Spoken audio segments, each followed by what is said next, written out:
ప్రభు నందు ప్రియులారా, ప్రభు నామమున మీకు వందనములు.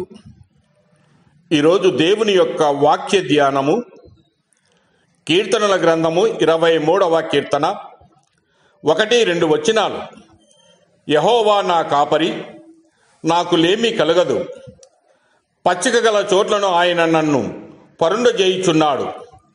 శాంతికరమైన జలముల యొద్ద నన్ను నడిపించుచున్నాడు. దేవుడు ఈ మాటలు దీవించి ఆశీర్వదించునుగాక. గమనించండి ప్రియులారా, ఆయన దేవుడై ఉన్నను మానవాళి యొక్క ప్రతి చిన్న అక్కరను గుర్తింపగలిగి ఉన్నాడు. అందుచేత మనము ధైర్యంగా చెప్పగలిగినది ఏమనగా, నాకు లేమి కలగదు అని. ఇది దేవుని స్వభావం యొక్క ప్రతిఫలమై ఉన్నది. ఆయన ఎంత శక్తిమంతుడో అంత కరుణామయుడు, ఎంత గనుడో అంత కృపామయుడు. ఆయన మన అక్కరలన్నీ తీర్చగల సర్వశక్తిమంతుడు ఆయనే. మానవుల అక్కరలను ఎట్లు తీర్చునో మనము గమనిద్దాం. మొదటగా ఆయన పచ్చిక గల చోట్ల ఆయన నన్ను పరుండజేయునని చెబుతూ ఉన్నాడు. ఈ లోకములో మనము జీవించుతూ ఉండగా ఎంత ఆత్మీయకముగా ఉన్నను అనేకమైన అక్కరలను కలిగి ఉందుము. దావీదు గొర్రెల కాపరి.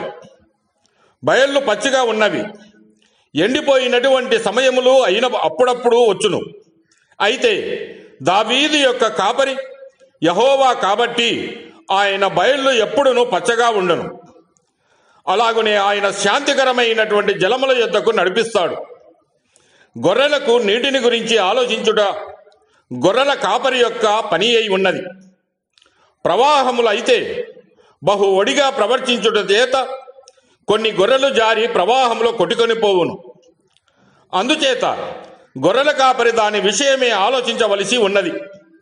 అదే విధముగా ప్రభు తన బిడ్డలను గూర్చి యోచన కలిగి ఉన్నాడు. ఈ విషయమునే యోహాను వ్రాసిన సువార్తలో 10వ అధ్యాయంలో మనం గమనించవచ్చు.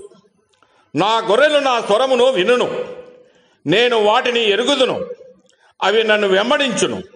నేను వాటికి నిత్య జీవం నిచ్చుచున్నాను కనుక అవి ఎన్నటికి నశింపవు. ఎవరునూ వాటిని నా చేతుల నుండి అపహరింపరని ప్రభు సెలవిస్తూ ఉన్నాడు. కనుక ప్రియులారా, మీ అక్కరలను తీర్చుదేవుడు నీకు తోడుగా ఉండగా నీకు దిగులు ఎందుకు? అక్కరను తీర్చే దేవుని యొద్దకు వచ్చి నీవు మొరపెట్టుము, నీకు దయచేయును. దేవుడు మిమ్మల్ని దీవించి ఆశీర్వదించునుగాక.